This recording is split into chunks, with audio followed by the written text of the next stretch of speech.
Assalamu alaikum class. Today we are going to discuss about the topic thyroid gland.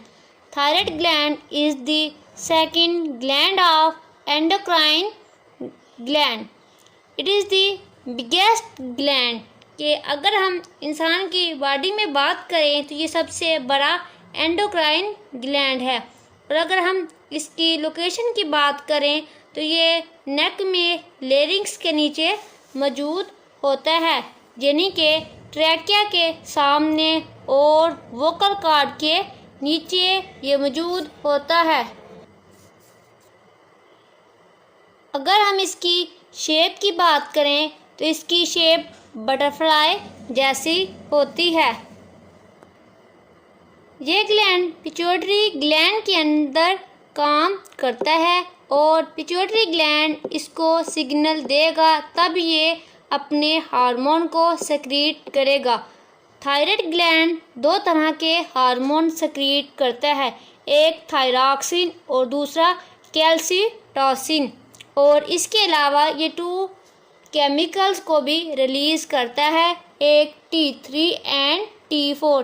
T3 mean के tri iodothyroxine and T4 tetra iodothyroxine. T3 के अंदर 3 iodine होते हैं और T4 के अंदर 4 iodine होते हैं। और आयोडीन बहुत ज़रूरी है थायराइड का फंक्शन करवाने के लिए, कि जब हमारी बॉडी में थायरॉक्सिन हार्मोन बनेगा, इस हार्मोन के बनने के लिए आयोडीन की ज़रूरत होती है। और अगर किसी की फूड में आयोडीन की कमी हो तो थायराइड अपना हार्मोन नहीं बना सकता और इस कंडीशन में थायराइड ग्लैंड जिसामत में बढ़ जाता है और इससे फिर एक डिजीज़ हो जाती है जिसे नाम देते हैं गॉइटर का। अगर हम इसके फंक्शन की बात करें तो सबसे पहले हमारा हाइपोथैलेमस का रीजन है, वो स्टिमुलस को रिसीव करेगा, मीन के कोई भी चेंज हो तो उसको डिटेक्ट करेगा। एनी चेंज होगा तो उसको ये क्या करेगा, डिटेक्ट करेगा। यानी चेंज यहाँ पर ये है कि हमारी बॉडी के अंदर थायराइड हार्मोन कम हो जाएगा। जो हमारा हाइपोथैलेमस सेंसिटिव है तो ये सेंस करेगा कि बॉडी में थायराइड कम है, जो कि इसका काम ये होगा इसने थायराइड हार्मोन से सिक्रीशन करवानी है। हाइपोथैलेमस पिट्यूटरी ग्लैंड को इंस्ट्रक्शन देगा और वो इंस्ट्रक्शन हार्मोन्स के ज़रिए देगा और ये रिलीजिंग थायराइड हार्मोन को रिलीज़ करेगा, यानी थायराइड हार्मोन रिलीजिंग को रिलीज़ करेगा और इसको स्टिमुलेट करेगा।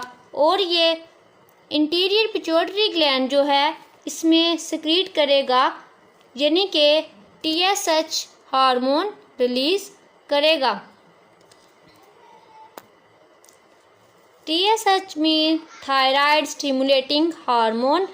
जब ये रिलीज़ होगा तो पिट्यूटरी ग्लैंड इसको स्टिमुलेट करेगा, यानी कि TH हार्मोन सबसे पहले रिलीज़ हुआ है, इसने स्टिमुलेट किया है किसको, TSH हार्मोन को, जो कि थायराइड स्टिमुलेटिंग हार्मोन है। ये TSH हार्मोन ब्लड में शामिल होकर थायराइड ग्लैंड में चला जाएगा और इन हार्मोन की वजह से थायराइड को इंस्ट्रक्शन मिल जाएगी कि थायराइड अपनी सिक्रीशन काट दे, यानी कि थायराइड ग्लैंड क्या करेगा कि TSH हार्मोन यानी कि TSH हार्मोन सिक्रीट दी थायराइड हार्मोन। और फिर T3 एंड T4 इसका काम होता है कि बॉडी में मेटाबॉलिज्म को कंट्रोल करना। अगर मेटाबॉलिज्म बॉडी में स्लो हो चुका है तो ये हार्मोन क्या करता है, सिक्रीशन स्टार्ट करेगा और मेटाबॉलिज्म का प्रोसेस फास्ट हो जाएगा, तेज़ हो जाएगा, कि बॉडी में मेटाबॉलिज्म को कंट्रोल करता है। और फिर जब मेटाबॉलिज्म का प्रोसेस स्पीड अप हो जाएगा तो ज़्यादा से ज़्यादा फूड की ब्रेकडाउन होगी, ब्लड में ग्लूकोज का लेवल हाई होना शुरू हो जाएगा। अगर T3 एंड T4 केमिकल का लेवल हमारे ब्लड में कम होगा तो मीन के मेटाबॉलिज्म भी कम होगा, और अगर ये ज़्यादा होगा तो मेटाबॉलिज्म भी ज़्यादा होगा, यानी कि T3 एंड T4 केमिकल की प्रोडक्शन ज़्यादा होगी तो फिर मोर मेटाबॉलिज्म होगा, कि मेटाबॉलिज्म का जो प्रोसेस है वो भी हाई होगा। अगर ये T3 एंड T4 केमिकल जो हैं ये लेस होंगे फिर मेटाबॉलिज्म रेट भी क्या हो जाएगा, लेस हो जाएगा। कि मेटाबॉलिज्म का T4 और T3 का क्या रिलेशन है, डायरेक्ट रिलेशन है। और अगर हमारे थायराइड जो कि ठीक से काम नहीं कर रहा तो इसकी वजह से कुछ डिजीज़ भी पैदा हो सकती हैं। इसमें हमने सबसे पहले क्या देखा है कि स्टिमुलस रिसीव करेंगे हाइपोथैलेमस से, तो क्या होगा कि जब थायराइड की हार्मोन की प्रोडक्शन कम हो रही होगी तो स्टिमुलस इसको रिसीव करेगा, हाइपोथैलेमस इसको डिटेक्ट करेगा, और डिटेक्ट करने के बाद ये सेक्रेट करेगा TRH हार्मोन। TRH हार्मोन क्या करेगा, सिक्रीशन स्टार्ट करेगा और वो स्टिमुलेट करेगा TSH हार्मोन को। TSH हार्मोन क्या करेगा, स्टिमुलेट करेगा T3 एंड T4 हार्मोन की, और ये T3 और T4 हार्मोन किधर होते हैं, थायराइड ग्लैंड में। के इंटीरियर पिट्यूटरी ग्लैंड ने स्टिमुलेट किसको किया है, TSH हार्मोन को, और ये TSH हार्मोन क्या करेगा, जो थायराइड ग्लैंड में T3 और T4 केमिकल की प्रोडक्शन करेगा, और ये केमिकल मेन रोल अदा करते हैं मेटाबॉलिज्म को कंट्रोल करने में। कि जब T3 और T4 की प्रोडक्शन कम होगी तो मेटाबॉलिज्म का जो प्रोसेस है वो भी कम होगा, और अगर इन दोनों की प्रोडक्शन हाई होगी तो मेटाबॉलिज्म का प्रोसेस भी हाई होगा। दोनों का क्या है, डायरेक्ट रिलेशन है।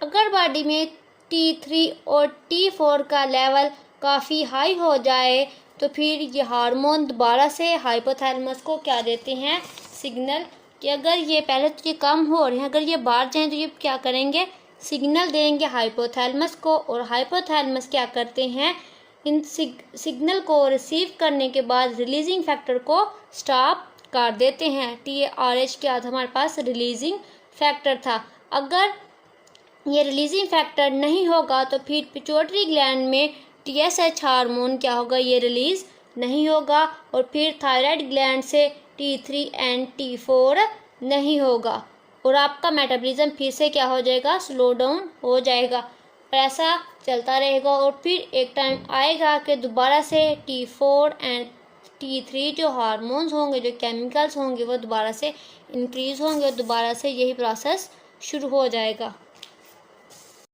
अगर हमारा थायराइड जो कि ठीक तरीके से काम नहीं कर रहा तो इसकी वजह से कुछ डिजीज़ पैदा होंगे, कुछ डिसऑर्डर्स होंगे, यानी कि अगर आपका थायराइड ग्लैंड कम सिक्रीशन कर रहा है तो इसकी वजह से 2 डिसऑर्डर्स होंगे।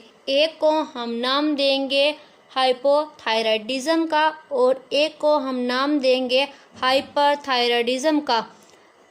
कि अगर बात की जाए थायराइड ग्लैंड की सिक्रीशन की लो की, कि जब थायराइड ग्लैंड की सिक्रीशन कम हो जाएगी, इस हार्मोन की सिक्रीशन स्लो हो जाएगी, तो इसकी वजह से डिजीज़ होती है, मिसाल के तौर पर गाइटर, जिसे गिलर की बीमारी भी कहते हैं। पहले हम डिस्कस करते हैं हाइपोथायराइडिज्म को। इस प्रोसेस में क्या होता है कि थायराइड ग्लैंड की सिक्रीशन कम हो जाती है। थायराइड ग्लैंड हार्मोन की सिक्रीशन क्या होती है, कम होती है। जब इसकी सिक्रीशन कम होगी तो बॉडी में क्या होगा, मेटाबॉलिज्म का प्रोसेस स्लो हो जाएगा। स्लो मेटाबॉलिज्म जब मेटाबॉलिज्म का प्रोसेस स्लो हो जाएगा तो फूड की ब्रेकडाउन भी क्या होगी, कम होगी। और जब फूड की ब्रेकडाउन कम होगी तो हमारा बीपी मीन के ब्लड प्रेशर का लेवल भी कम हो जाएगा, ब्लड प्रेशर लेवल भी कम होगा। और इसके साथ हार्ट बीट रेट भी लो हो जाएगा, कि हार्ट बीट की स्पीड कम हो जाएगी, लो हार्ट बीट रेट। और जब हार्ट बीट रेट कम हो जाएगा तो फिर ब्रीदिंग होगी, वो क्या हो जाएगी, हमारी कम हो जाएगी, ब्रीदिंग भी स्लो हो जाएगी। और बाज़ दफ़ा क्या हो जाता है कि बॉडी का वेट क्या हो जाता है, ज़्यादा होना शुरू हो जाता है, बॉडी वेट ज़्यादा हो जाता है। और इसके अलावा इंटॉलरेंस टू कोल्ड, और हमारे नेक में, गले में, थ्रोट में क्या हो जाती है, स्वेलिंग भी हो जाती है जब ये साइज़ में ज़्यादा बढ़ जाए, क्योंकि हमारी थायराइड ग्लैंड में सिक्रीशन नहीं हो रही होती और इस सिक्रीशन की वजह से बॉडी में आयोडीन की कमी हो जाती है। और जब बॉडी में आयोडीन ना हो तो इसकी वजह से हमारी बॉडी में T3 एंड T4 केमिकल नहीं बनेगा।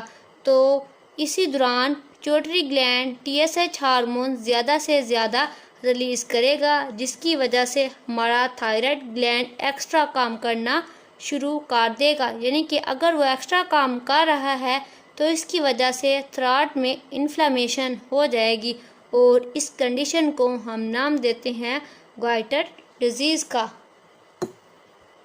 इसकी सिम्टम्स में हमने क्या डिस्कस किया है कि स्लो मेटाबॉलिज्म का प्रोसेस होगा। जब मेटाबॉलिज्म का प्रोसेस स्लो होगा तो बॉडी में एनर्जी की स्पीड भी कम होगी, कि जब फूड की ब्रेकडाउन ही नहीं हो रही तो एनर्जी कैसे बनेगी, एनर्जी की स्पीड भी कम हो जाएगी, एनर्जी कम बनेगी, एनर्जी कम बनेगी तो ब्लड प्रेशर भी कम होगा और लो हार्ट बीट हो जाएगी।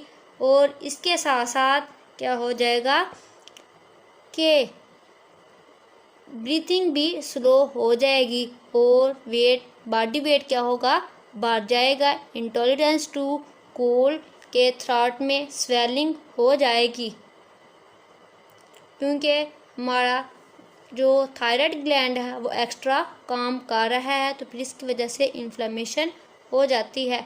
नेक्स्ट हम डिस्कस करते हैं हाइपरथायराइडिज्म को। हाइपरथायराइडिज्म बिल्कुल इसके अपोजिट है, कि जब हाइपो में क्या हो रहा है कि थायराइड ग्लैंड की सिक्रीशन कम हो रही है और इसमें क्या होगा, थायराइड ग्लैंड की या हार्मोन की सिक्रीशन ज़्यादा हो जाएगी। और जब सिक्रीशन ज़्यादा हो जाएगी तो इसके भी कुछ डिसएडवांटेजेस हैं, कि जब थायराइड हार्मोन की सिक्रीशन ज़्यादा होगी तो फिर T3 और T4 हार्मोन या केमिकल की भी सिक्रीशन ज़्यादा होगी।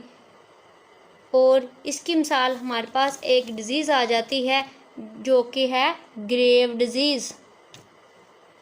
ग्रेव डिज़ीज़ हाइपरथायराइडिज्म में होता यह है कि हाई लेवल हो जाता है थायराइड हार्मोन का, यानी कि थायरॉक्सिन का लेवल ज़्यादा हो जाता है और इसके ज़्यादा होने की वजह से T3 और T4 केमिकल की प्रोडक्शन भी ज़्यादा हो जाती है। इसकी मिसाल हमारे पास एक डिज़ीज़ आ जाती है जैसे कि ग्रेव डिज़ीज़ कहा जाता है। इसमें आँखों में थोड़ी सी इन्फ्लेमेशन हो जाती है और इस इन्फ्लेमेशन की वजह से आँखें थोड़ी बाहर की तरफ आ जाती हैं, यानी कि इन्फ्लेमेशन आँखों में हुई है तो इसकी वजह से आँखों में पानी बढ़ना शुरू हो जाता है। इन्फ्लेमेशन किस वजह से होती है, इन्फ्लेमेशन इस वजह से होती है क्योंकि हमारी बॉडी में हार्मोन का लेवल ज़्यादा हो चुका है और ये आँखों के अंदर है। और जब ये आँखों के अंदर होगा तो इसको हम एक और नाम देते हैं ऑटो इम्यून डिजीज़ का। इसका मतलब है कि आपका अपना ही इम्यून सिस्टम इस डिज़ीज़ को डेवलप करता है, कि ये डिज़ीज़ आपके इम्यून सिस्टम में ही बन रही है। ये किस तरह करता है, आप जानते हैं कि थायराइड ग्लैंड में TSH के अंडर काम कर रहा है, कि थायराइड ग्लैंड जो है वो पिट्यूटरी ग्लैंड के अंदर काम कर रहा होता है, जो कि एक एंटीबॉडी होती है कि TSH क्या हमारे पास एक एंटीबॉडी है जो कि बिल्कुल सिमिलर होती है TSH के। पिट्यूटरी ग्लैंड क्या रिलीज करवा रहा था, TSH हार्मोन, और इसके अंदर एक एंटीबॉडी होती है, और ये एंटीबॉडी सिमिलर होती है किसके, TSH हार्मोन के। जब ये एंटीबॉडी हमारे थायराइड ग्लैंड में एंटर होकर TSH के जैसा काम करती है तो हमारा थायराइड ज़्यादा से ज़्यादा हार्मोन की सिक्रीशन करता है, और इस वजह से हम इसको ऑटो इम्यून डिजीज़ कहते हैं कि एंटीबॉडी जो होती है similar to TSH give stimulus to receive more and more thyroid hormone या फिर थायरॉक्सिन हार्मोन। ये एंटीबॉडी TSH को स्टिमुलेट करती है, यानी कि इसको स्टिमुलस प्रोवाइड करती है, और थायराइड हार्मोन को रिलीज करने के लिए आपकी बॉडी में ये इस हार्मोन को रिलीज करे आपकी बॉडी में। इसकी सिम्टम्स अपोजिट हैं हाइपोथायराइडिज्म में। हाइपोथायराइडिज्म में हमने क्या डिस्कस किया था कि उसमें मेटाबॉलिज्म का जो प्रोसेस होता है वो स्लो हो जाता है, जबकि इसमें मेटाबॉलिज्म का जो प्रोसेस होता है, मेटाबॉलिज्म